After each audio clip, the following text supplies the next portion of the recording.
I got in. Hello. I cannot believe I get to say this, but I am officially an art student at USC. I was just accepted into USC's Roski School of Art and Design, and I cannot believe I'm saying this, but I can now be that pretentious art student that walks around mysteriously with a little art piece in hand down the street, which I love. 8 months ago, you guys saw me post a video called My Rejected Art Portfolio for RISD, and it was not a good portfolio at all. I was not proud of the pieces I put there, and since getting rejected, I worked my butt off every single day, drawing, trying new mediums, and watching YouTube tutorials, just teaching myself how to draw better and just become a better artist. I've learned a lot along the way, especially dealing with college rejection and what to do with it. During that college admissions season, I was actually admitted to USC for communications, which I was really stoked about, but I really wanted to be an art student. Like, I have been watching YouTube videos about art school for so long now, so I applied to be a double major at the Roski School of Art and Design at USC, and I applied for a Bachelor's of Arts in Art. That's a BA in art, so it's not a fine arts degree, but it's the same application process. So just letting you guys know, I am an internal transfer. I'm not sure if that changes the acceptance rate or not, but either way, I did have to submit a portfolio, and I submitted 13 pieces, and we're gonna go over them today. How fun and exciting. And so without further ado, let's look at my accepted USC Roski portfolio. So I submitted my portfolio 2 weeks ago, and they got back to me literally yesterday. And so I looked at it recently, but we'll just look through it again. Also, I'm going to show you guys my portfolio in the order that I submitted it in, starting with Fleeting Memory. So this is Fleeting Memory. It was a graphite on paper. It's 24 by 18. And I did it in the summer of 2020. This piece in particular took literally 50 hours to do. I was just going at it. It took so freaking long. It was so tedious, but I'm so happy with the end result. This is the piece I think I was the most proud of, and it's my most technical piece. And so I decided to put it in first because I wanted to have a good strong start to it, point blank period. So this is my caption. Every day I try to hold on to these memories, but instead feel them slipping away. The lacking color is meant to evoke nostalgic and depressing emotions I feel when realizing the effects of trauma on my memory. The realistic details in the many subjects within this composition are my attempt to overstimulate the viewer visually, communicating how overwhelming it is to try to save every fleeting memory. There they slowly decompose and rot away, leaving nothing but a void. Why am I literally Gabby Hanna? Why am I literally Gabby Hanna? And for them to be tweeting right now, I'm playing the victim, I am the fucking victim. Kim, there's people that are dying. A cute moment. It's kind of cute, kind of dramatic, if you will. But in reality, I was super proud of this piece, and most of that is true. I just feel like I upped the emotion in it. Like Gabby Hanna in her poetry book and music. What if I'm the monster who's been here all along? So this piece is titled Family Fun. It's not family in the sense of like immediate family, although I did write about that in the caption, but family in kind of a more broader sense of the people in my head, the personalities, how I talk to myself, the relationship I have with myself. It's kind of all just mangled into this piece. So this is a piece I made last semester at USC when I was taking a general education art class, and one of the prompts was dreams, and I did night terrors / rumination. I have like pretty bad anxiety sometimes, and so I ruminate a ton before I go to bed, and there's a specific memory I ruminate a lot about, and so I try to put that into this piece. There's a lot of different imagery here. My main inspiration was Miles Johnston. Their shading is much more delicate and realistic, while mine is kind of more not cartoony, but in a sense cartoony, where it's less realistic because I up the contrast a ton. And so you can see where the tree roots kind of pervade like into my skin.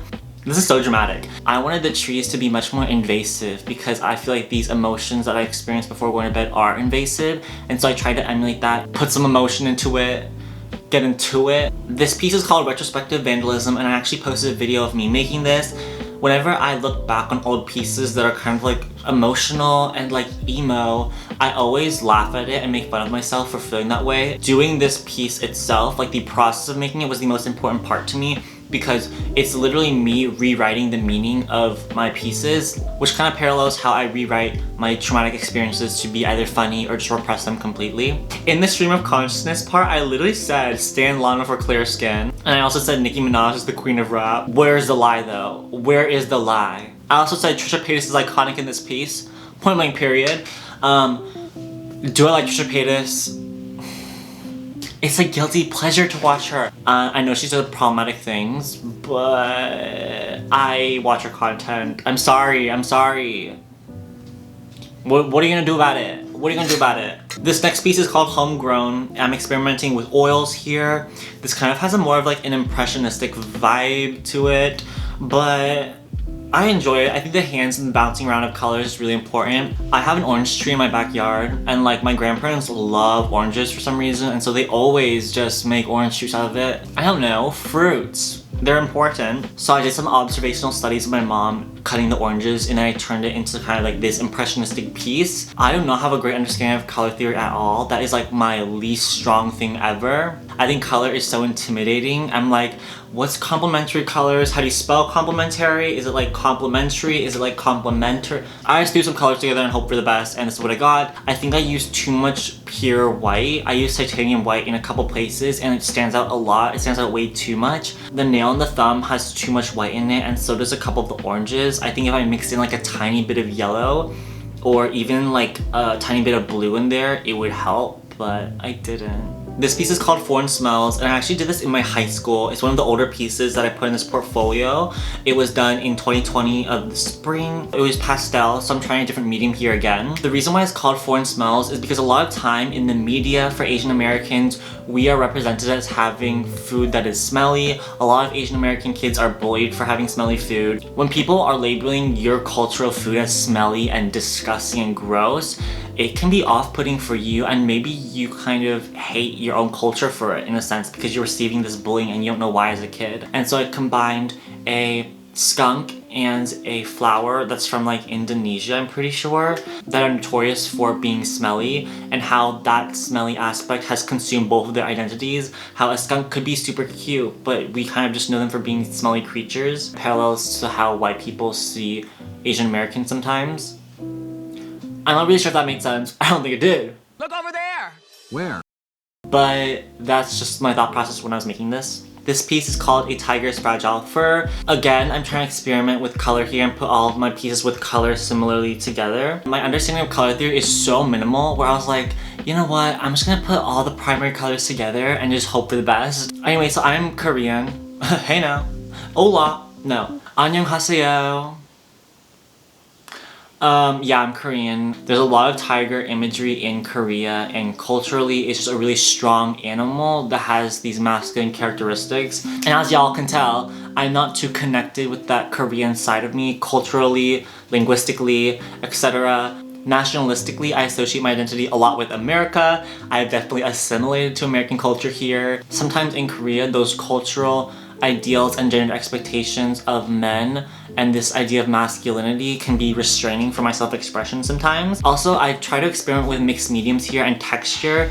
You can see that the flames and the background and the kind of shirt that I'm in is all built with a palette knife, and it's much more textured than a regular painting like the oil painting you saw before. And I also did embroidery. I made the tiger out of 3 different shades of blue, and I wanted the back stitching to be exposed and like the marker and sketches and loose thread to be everywhere because I wanted to convey the fragility of masculinity and how it's ironic in the sense that there are such concrete gender expectations, yet masculinity itself is so fragile. But it's fine. I'm just spewing jargon, and if you pick up what I'm putting down, great. If you don't, girl, I feel you. I feel you on that. Next one, Trump's mutilation. As you can see, I'm not the biggest Trump supporter. Oh my god, I just realized. Why did this not click for me? This is, I think, the only piece I repeated from my Rizzy art portfolio, and in the comments they're like talking about fascism, they're talking about dictatorship, and I was like, oh my god, like, why are they telling me like I'm a fascist and dictator when I literally don't like Trump? But I just realized that they're talking about not this piece in particular, but me getting rejected from art school because Hitler was rejected from art school. Yikes, yikes. So anyways, Trump's mutilation. After Donald Trump won the 2016 election, there was a street artist named Pobel or Pobel, something like that. I'm so sorry, I probably butchered that. And after the 2016 election, they spray painted a mute sign over Trump's Hollywood star. So I played off the idea by making a portrait of Trump and various symbols that are associated with America and tainted and tarnished them in the background for the flag, and obviously tarnished Trump's portrait itself, just him being angry, but also to say like this was my oldest piece that I put in there, and they know like the dates and everything, and so I was like, okay, like whatever, like they're gonna see improvement if anything. Moving on, this piece is called Drake's on Rebel.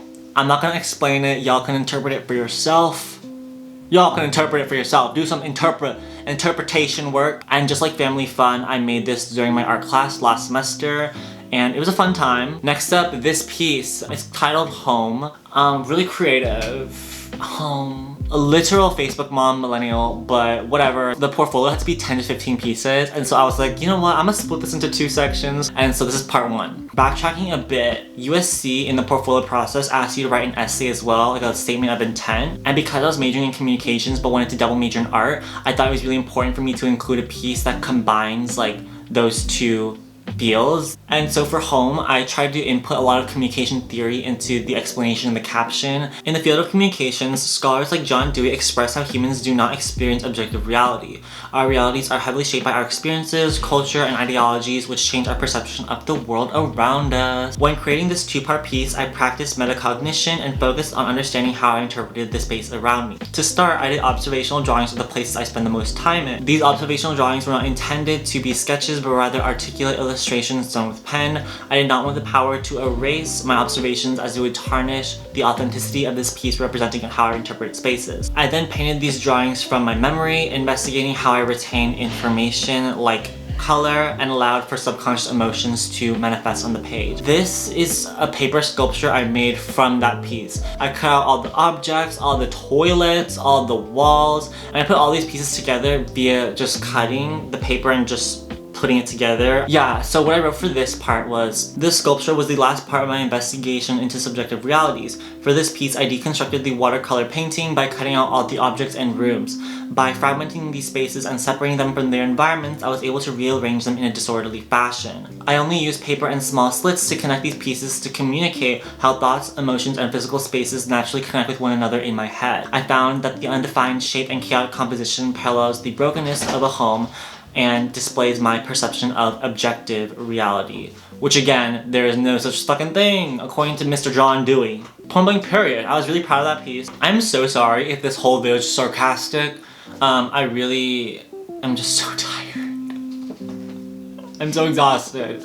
Okay, this piece, I am not gonna go over the meaning of this piece because y'all can figure it out. Pretend you're a lit teacher and just pick apart this piece. But this is a combination of oil and acrylic on canvas. It's 18 by 24. Now I really wanted to include figure drawing or a form of the human figure in my portfolio because I thought that was kind of necessary. I feel like that's a huge part of art school in general, just do figure studies. El cuerpo humano, period. Yeah, I failed Spanish, so we're not gonna go there. So I had this oil portrait that I made last summer in 2020, and I was like, oh my god, like I like this, but I don't think it's strong on its own. And so I was like, how can I spice this piece up a bit? And so I kind of just put it into the corner of my room and was just thinking on more concepts I could use the piece for. And so I came up with this composition with a bunch of figures on top of me. This next one I was super proud of. It's one of my favorite pieces that I've ever done. I just love the colors in this piece, how cartoony it is, and it kind of just gives me happiness even though it's like a sad piece. I was rewatching Steven's Universe and I just got super inspired by the colors in there, and I was like, oh my god, like this is so fun, like I want to do this. And so I did. This piece is called Thanks to Me. I actually posted a video of this process before, and I explained a bit about it there, but I'll also explain a bit here. So I grew up in the Bay Area, California, hey now, and a lot of my school was predominantly Asian. There was majority Asian. I would say like 70-80% was Asians. And I never felt like I was discriminated against or made fun of for my race, but as soon as I stepped out of that bubble into the sports community, I was one of the very few Asians that was on my soccer team. And I started getting a sense of what it was like to be an Asian American and a minority. And being exposed to that environment was really new to me and really different because I was super privileged enough to grow up with people who looked like me. On this team, I didn't really know why. I was always the one to pick up shit. I was just picking up the cones after practice, picking up the fucking balls, and usually the people who do that are the ones who play poorly or piss off the coach, right? But I would just do it voluntarily, and I didn't really understand why until I looked back on it. And I realized that I was doing it a lot for like white validation because I thought that I was inherently subordinate and less than my other peers on the team. And so I put myself intentionally into those positions because I thought that's what I deserved in a sense. And looking back, I was like, why did I put myself down? Like, what the heck is that about? But I did.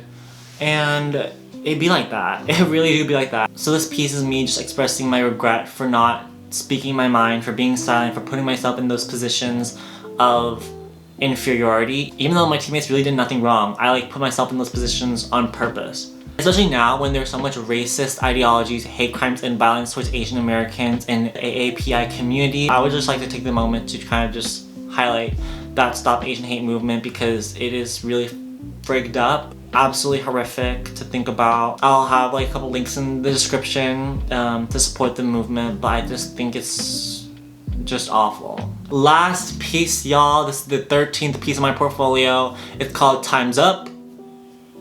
Yup. And this is the piece itself. It's a video, so I'm gonna play it now.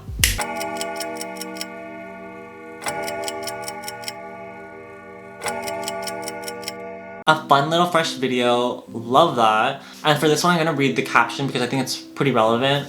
I said this stop motion reflects how society pressures individuals to decide on their career paths, passions, and identity all before adulthood.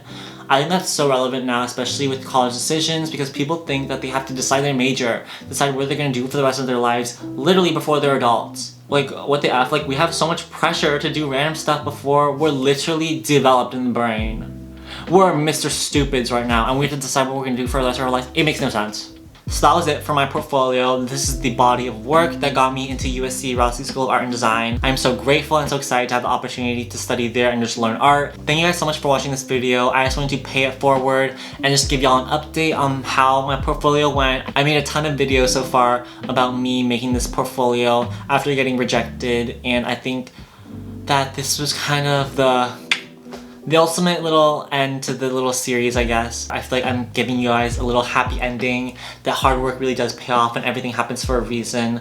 I would not be where I am today if I did not get rejected by art school in the first place. Also, I'm gonna make a video later on kind of comparing my two portfolios. Stay tuned for that. With all that being said, thank you so much for watching this video. If you like the video, give it a like. If you have any questions or concerns, just comment them down below. I would love to know what you guys are doing with y'all's lives, especially because it's such a small channel. Like, we can all just be a little community. It'll be fun. It'll be fun and fresh. And if you want to see more content of mine, you can just subscribe. I think this is the end of the video, y'all. That's the end of the video.